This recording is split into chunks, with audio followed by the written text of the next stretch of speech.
يوسف يوسف ايه ده؟ ايه؟ ما شاء الله لاقين جدا على بعض. اجيب لكم 2 ليمون؟ لا صايم مش قادر. ما تيجي يا ابني تساعدني بره على السفره بدل نظرات الحب اللي قاعد تبصها للشفشق دي. نظرات حب ايه بس يا بابا؟ انا مستنيه يدوب في الميه. وفاكر انك لما تفضل باصص له كده هيدوب اسرع، صح؟ عشان يحس كده ان انا مراقبه ويخاف ويتحرك بسرعه ما يتلكعش. تعالى يا ابني، تعالى الله يهديك. ايه هتضرب؟ خلي بالك ما بقاش ينفع. عندك حق، صيام والثواب هيروح. لا عشان انا كبرت وما ينفعش تمد ايدك عليا. عين العقل يا يوسف، عين العقل يا ابني. بعد اذنك. اتفضل يا حبيبي.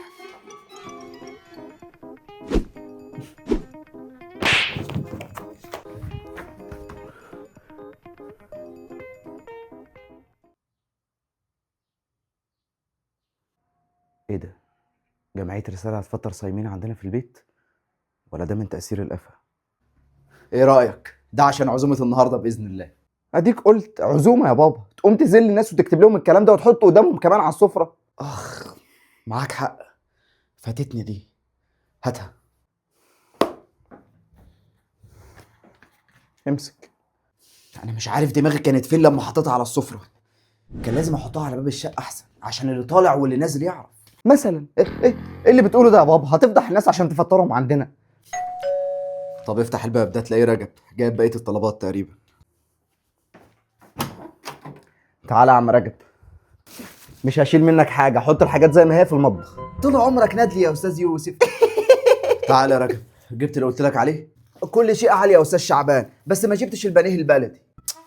مش مهم، نبقى نحط لهم البانيه الكذاب. والجزار كمان لقيته جافي. مش مهم، نبقى نحط لهم اللحمه الخداعه. وما لقيتش خيار مخلل. ايه؟ ما لقيتش الخيار المخلل؟ يا دي الكسوف. يا بابا يعني انت هتاكل الناس البانيه المنافق واللحمه سيئه السمعه، جت عند الخيار المخلل يعني والناس هتاكل وشك عشانه؟ اودي وشي من الناس فين؟ انا هتصرف، ورايا على المطبخ. وحوي يا وحوي إياحة وكمان وحوي إيه. ما تنزل يا ابني تلعب في الشارع، صدعتني. ما تسكت بقى يا زفت. شفت حتى جدك كمان عصبته. أنا عليك أنت، هتعمل عقلك بعقله يا تافه. ما جهزتش السفرة ليه لحد دلوقتي أنت كمان؟ يا بابا هم إيه اللي هيجيبهم بدري قوي كده؟ ما يجوا على الفطار وخلاص. طب اسمع، أول حاجة عشان لما عمك بسويسي يجي هيقولك مش هنفرح بيك، قول له إنك عندك عقم على طول في وشه عشان ما يقولكش نجوزك بنته. والله حل منطقي. وعمك شحاته ما تقولوش انك في كليه ذكاء اصطناعي علشان مش هيفهم، قول له انك في كليه حاسبات ومعلومات. والله فكره كويسه.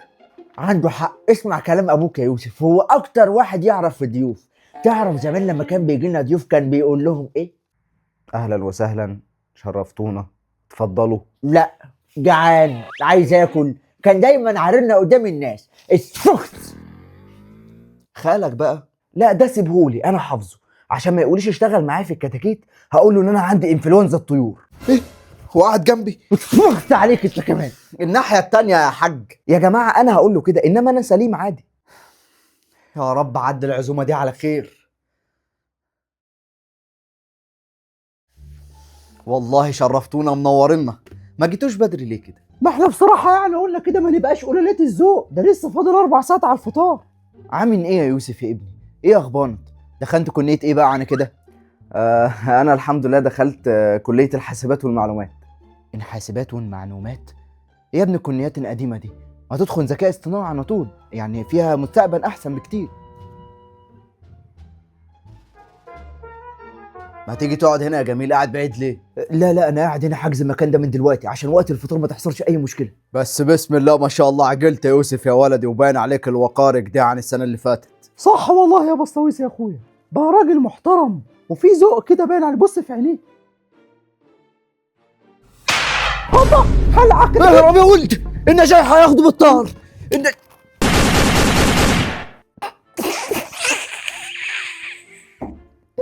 انا اللي فرقعه.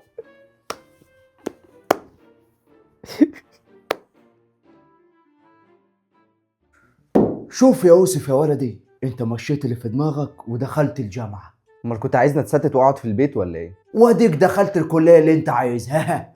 ودلوقتي جه الوقت. الوقت لايه؟ انك تشتغل معايا ويبقى في بينا كده عيش وتشيشه. هو انا ده كربطت يا خالي؟ وبعدين يعني ربنا يبارك لي في ابويا. يا ابني استقل بنفسك شويه، هتفضل كده معتمد على بابا؟ عندك حق، كده كتير وكفايه فعلا. لازم اعتمد شويه بقى على ماما. هم اتاخروا ليه كده جوه في الاوضه؟ ما تقوم تشوف ابنك يا شعبان بدل ما هم ماسكينه وزانقينه كده. ما تخافش يا بابا، يعني هو صغير. يا ولد سيبك من اهلك دول خالص، محدش هينفعك في الدنيا دي كلهتي غير امك وابوك واخواتك. انت عاوز ايه حضرتك؟ القصد يا ولدي ان العمر بيجري بيك وانت خلاص كسرت ال 24 سنه وقطر الجواز فاتك. يعني كان المفروض اتجوز وانا في سن اوفا ولا ايه؟ ايه ده؟ هو اوفا كمان مش متجوز؟ يا وجع مطين. لازم تبقى عامل مشروع لنفسك قبل ما تتخرج، عشان اول ما تتخرج تبقى واقف على رجلك. ما انا هعمل باذن الله يا خالي، بس اي حاجه يعني بصراحه كده بعيد عن الكتاكيت والطيور والكلام ده. ليه بس؟ اصلا انا عيان يا خالي. عيان؟ عيان عندك ايه؟ انفلونزا.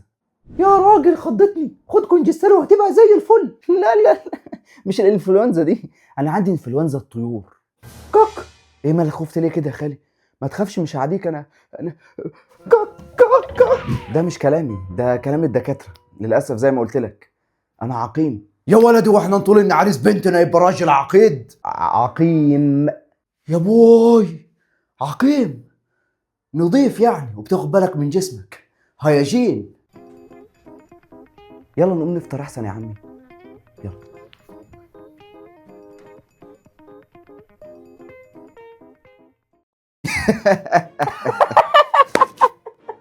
ما خلاص بقى يا هو، انتوا تقعدوا تتريقوا عليا كده ولا ايه؟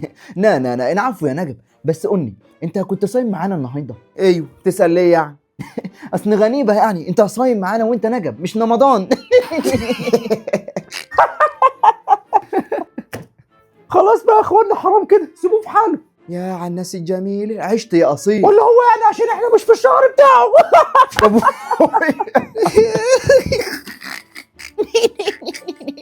خلاص بقى يا اخوانا، كفايه ضحك عشان تعرفوا تاكلوا الكنافه زمانها جايه. يعني ده اللي همك يا استاذ يوسف؟ يبطلوا ضحك عليا عشان يقدروا ياكلوا الكنافه. ما خلاص بقى يا رجب، بنهزر معاك. اسكت انت، عشان انت شعبان واحنا صايمين في رمضان. اطلع بره يا رجب. اخس، دي كلمه تقولها للراجل في بيته؟ اشمعنى يعني؟ ما كله ضحك عليا. قلت بره يا رجب. ماشي، وربنا دي ذل. بسم الله. الحساب يا جماعه. نويت ان اصلي التراويح. الله اكبر. تراويح ايه؟ نسيب دي العشاء لسه ما اذنتش اصلا. طب يا جماعه كل واحد فيكم حسابه 170 جنيه وجبه فطار، 35 جنيه حلو و20 جنيه مشروب. ده انت اللي حلو يا شعبان، عاوز تدفعنا ثمن الوجبه اللي كناها واحنا جوه بيتك؟ عيب فعلا يا واد يا شعبان، اخس على التربيه. عاوز تدفعهم هم جوه بيتك يا ندل؟ استنى لما يبقوا تحت البيت وخد منهم احسن. لا انا مش هدفع اي حاجه، انا ما اكلتش حاجه خالص. انت ما اكلتش؟ ده انت ليك فاتوره لوحدك اهي من ساعه ما دخلت البيت لحد ما تخرج من هنا. ليه فاتوره لوحدي؟ ليه التفرقه العنصريه دي يا استاذ شعبان؟ طب اذا كان هدفع بقى، هات لي باقي الطرب اللي انا كنت باكله وشوربه الفراخ من الحله وبواقي صينيه المكرونه بالبشاميل. ما تاخد التلاجة باللي فيها وانت ماشي يا سهل. بقول لكم ايه، الفطار ده انا دافع حسابه من جيبي ومقسمه على عددكم، فمن الاخر كده ما حدش يخرج من البيت من هنا غير لما يدفع الحساب اللي عليه. ايه اللي على جثتي؟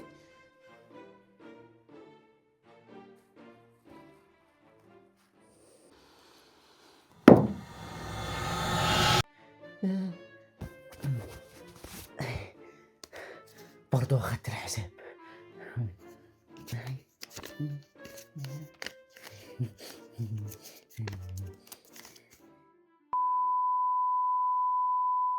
يا بابا يعني انت هتاكل الناس اللحمه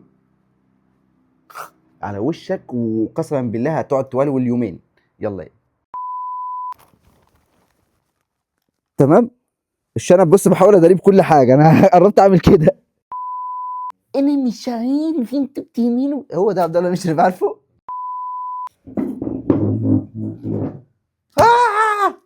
يلا